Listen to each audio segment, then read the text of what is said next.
Dia 282, Jeremias capítulo 12, do versículo 1 ao capítulo 14, versículo 10. Justo serias, Senhor, se eu apresentasse a minha causa diante de ti. No entanto, preciso falar contigo a respeito da justiça. Por que o caminho dos ímpios prospera? Por que todos os traidores vivem em paz? Tu os plantas e eles lançam raízes. Crescem e dão fruto. Estás perto dos lábios deles, mas longe do coração. Mas tu, ó Senhor, me conheces. Tu me vês e provas o que o meu coração sente em relação a ti. Arranca-os como ovelhas destinadas ao matadouro e separa-os para o dia da matança. Até quando a terra estará de luto e se secará a erva de todo o campo? Os animais e as aves estão morrendo por causa da maldade dos moradores da terra, que dizem: Deus não vê aquilo que nos espera. Jeremias, se você se cansa correndo com homens que vão a pé, como poderá competir com os que vão a cavalo? Se em terra de paz você não se sente seguro, que fará na floresta do Jordão? Porque até mesmo os seus irmãos e a casa de seu pai estão sendo desleais para com você. Eles o perseguem com fortes gritos. Não confie neles, ainda que lhe digam coisas boas. Abandonei o meu templo, rejeitei a minha herança. Entreguei aquela que eu mais amava nas mãos de seus inimigos. A minha herança tornou-se para mim como um leão na floresta. Levantou a voz contra mim e por isso eu a odeio. A minha herança é para mim uma ave de rapina de várias cores, contra a qual se ajuntam outras aves de rapina. Vão, pois, e reúnam todos os animais do campo, que eles venham para devorá-la. Muitos pastores destruíram a minha vinha e pisaram o meu campo. Fizeram da porção que era o meu prazer um deserto. Eles a tornaram em desolação, e no seu abandono ela clama a mim. Toda a terra está devastada, mas não há ninguém que se importe com isso. Sobre todos os lugares altos do deserto vieram destruidores, porque a espada do Senhor devora de um a outro extremo da terra. Não há paz para ninguém. Semearam trigo e colheram espinhos. Cansaram-se, mas sem proveito algum. Ficaram envergonhados das suas colheitas por causa do furor da ira do Senhor. Assim diz o Senhor a respeito de todos os meus maus vizinhos que se apoderam da minha herança que deixei ao meu povo de Israel. Eis que os arrancarei da sua terra e arrancarei a casa de Judá do meio deles. Depois de os haver arrancado, eu me voltarei e terei compaixão deles e os farei voltar, cada um à sua herança, cada um à sua terra. Se diligentemente aprenderem os caminhos do meu povo, se jurarem pelo meu nome dizendo, tão certo como vive o Senhor, assim como no passado ensinaram o meu povo a jurar por Baal, então serão edificados no meio do meu povo. Mas se não quiserem ouvir, arrancarei essa nação, arrancarei e destruirei, diz o Senhor. Assim me disse o Senhor, vá, compre um cinto de linho e coloque-o em volta da cintura. Não molhe antes disso. Comprei o cinto, segundo a palavra do Senhor, e o pus em volta da cintura. Então, pela segunda vez, a palavra do Senhor veio a mim, dizendo, pegue o cinto que você comprou e que está em volta da sua cintura, vá até o rio Eufrates e esconda-o ali na fenda de uma rocha. Fui e escondi o cinto junto ao rio Eufrates, como o Senhor me havia ordenado. Passados muitos dias, o Senhor me disse, levante-se, vá até o rio Eufrates e pegue o cinto que eu lhe ordenei que escondesse ali. Fui até o rio Eufrates, cavei e tirei o cinto do lugar onde o havia escondido. E eis que o cinto tinha apodrecido e não prestava para nada. Então a palavra do Senhor veio a mim, dizendo, assim diz o Senhor, deste modo farei também apodrecer o orgulho de Judá e o grande orgulho de Jerusalém. Este povo mau que se recusa a ouvir as minhas palavras, que anda segundo a dureza do seu coração e segue outros deuses para os servir e adorar, será tal como este cinto, que não presta para nada. Porque assim como o cinto se apega à cintura de um homem, assim eu fiz apegar-se a mim toda a casa de Israel e toda a casa de Judá, diz o Senhor, para que me fossem por povo, nome, louvor e glória. Mas eles não quiseram ouvir.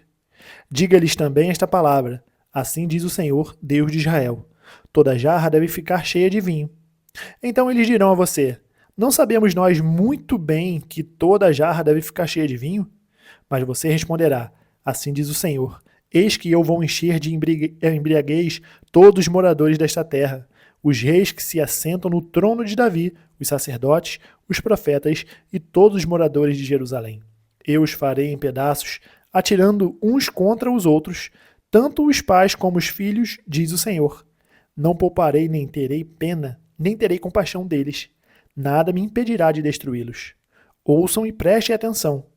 Não sejam orgulhosos, porque o Senhor falou.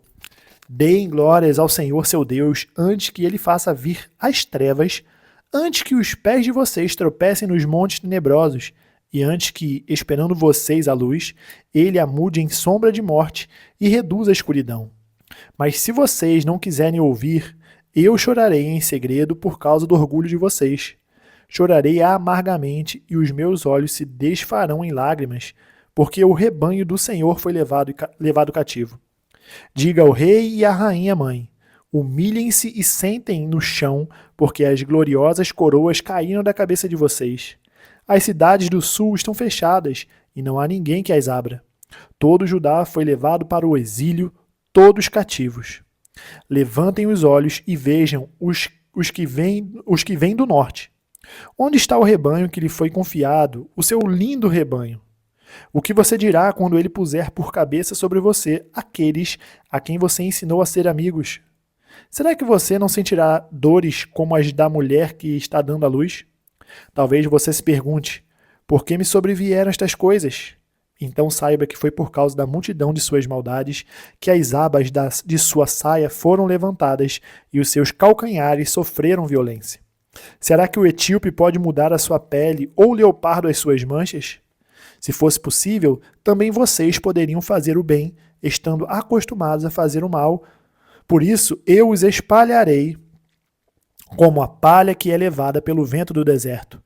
Esta será a parte que lhe cabe, a porção que reservei para você, diz o Senhor. Porque você se esqueceu de mim e confiou em mentiras. Assim, eu mesmo levantarei as abas de sua saia até a altura do seu rosto, e aparecerão as suas vergonhas. Tenho visto as suas abominações sobre as colinas e no campo, a saber, os seus adultérios, os seus relinchos e a vergonha da sua prostituição. Ai de você, Jerusalém! Você não vai se purificar? Quanto tempo isso vai durar? Palavra do Senhor que veio a Jeremias a respeito da seca. Judá anda chorando, as suas portas estão abandonadas e de luto se curvam até o chão. E o clamor de Jerusalém vai subindo. Os poderosos mandam os servos buscar água. Estes vão às cisternas e não encontram água. Voltam com os seus cântaros vazios e, decepcionados e confusos, cobrem a cabeça. Por não ter havido chuva sobre a terra, esta se acha ressequida. E por isso os lavradores decepcionados cobrem a cabeça. Até as corças no campo têm as suas crias e as abandonam porque não há capim. Os jumentos selvagens se põem no alto dos morros e os ofegantes sorvem o vento como chacais. Os seus olhos desfalecem por falta de pasto.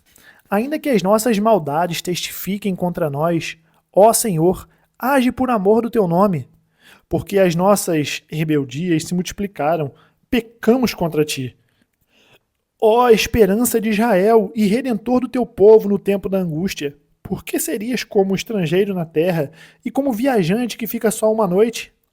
Por que serias como homem que foi pego de surpresa, como valente que não pode salvar? Mas tu, ó Senhor, estás em nosso meio e nós somos chamados pelo teu nome. Não nos abandones. Assim diz o Senhor a respeito deste povo. Eles gostam de andar errantes e não sabem controlar os pés. Por isso o Senhor não se agrada deles. Agora ele se lembrará das maldades que fizeram e as castigará por causa dos seus pecados. 1 Tessalonicenses capítulo 1 ao capítulo 2, versículo 9. Paulo, Silvano e Timóteo, à igreja dos Tessalonicenses em Deus Pai e no Senhor Jesus Cristo. Que a graça e a paz estejam com vocês.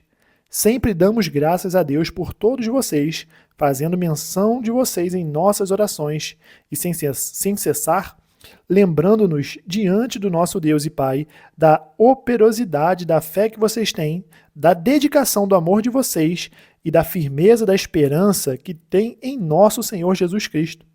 Sabemos, irmãos amados por Deus, que Ele os escolheu, porque o nosso Evangelho não chegou a vocês somente em palavra, mas também em poder, no Espírito Santo e em plena convicção. E vocês sabem muito bem qual foi o nosso modo de agir entre vocês, para o próprio bem de vocês. E vocês se tornaram nossos imitadores e do Senhor, recebendo a palavra com a alegria que vem do Espírito Santo, apesar dos muitos sofrimentos. Assim, vocês se tornaram modelo para todos os crentes na Macedônia e na Acaia, porque a partir de vocês, a palavra do Senhor repercutiu não só na Macedônia e na Acaia, mas a fé que vocês têm em Deus repercutiu em todos os lugares, a ponto de não termos necessidade de dizer mais nada a respeito disso.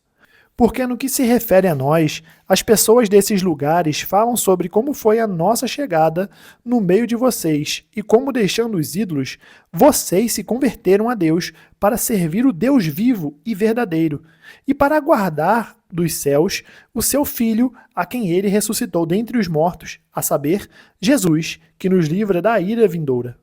Irmãos, vocês sabem muito bem que a nossa chegada no meio de vocês não foi em vão. Pelo contrário, apesar de maltratados e insultados em Filipos, como vocês sabem, tivemos ousada confiança em nosso Deus para anunciar a vocês o Evangelho de Deus, em meio a muita luta. Pois a nossa exortação não procede de erro ou de intenções impuras, nem se baseia no engano. Pelo contrário, visto que fomos aprovados por Deus, a ponto de Ele nos confiar o Evangelho, assim falamos, não para agradar as pessoas, e sim para agradar a Deus, que prova o nosso coração. A verdade, como vocês sabem, é que nunca usamos de linguagem de bajulação, nem de pretextos gananciosos. Deus é testemunha disso.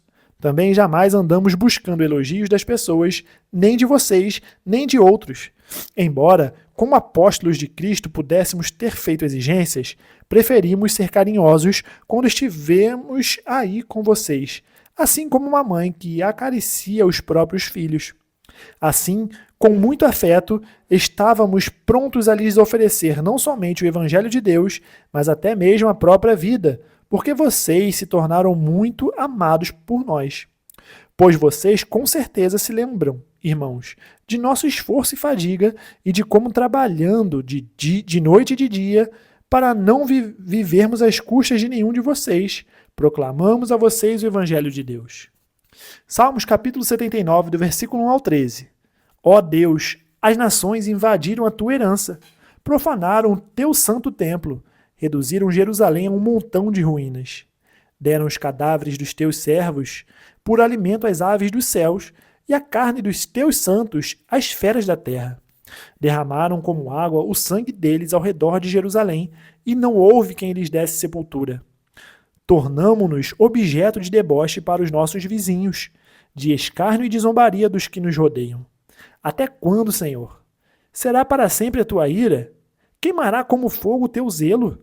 Derrama o teu furor sobre as nações que não te conhecem e sobre os reinos que não invocam o teu nome, porque eles devoraram Jacó e destruíram as suas moradas. Não nos faças pagar pelas iniquidades de nossos pais. Que as tuas misericórdias venham depressa ao nosso encontro, pois estamos muito abatidos. Ajuda-nos, ó Deus, e Salvador nosso, pela glória do teu nome.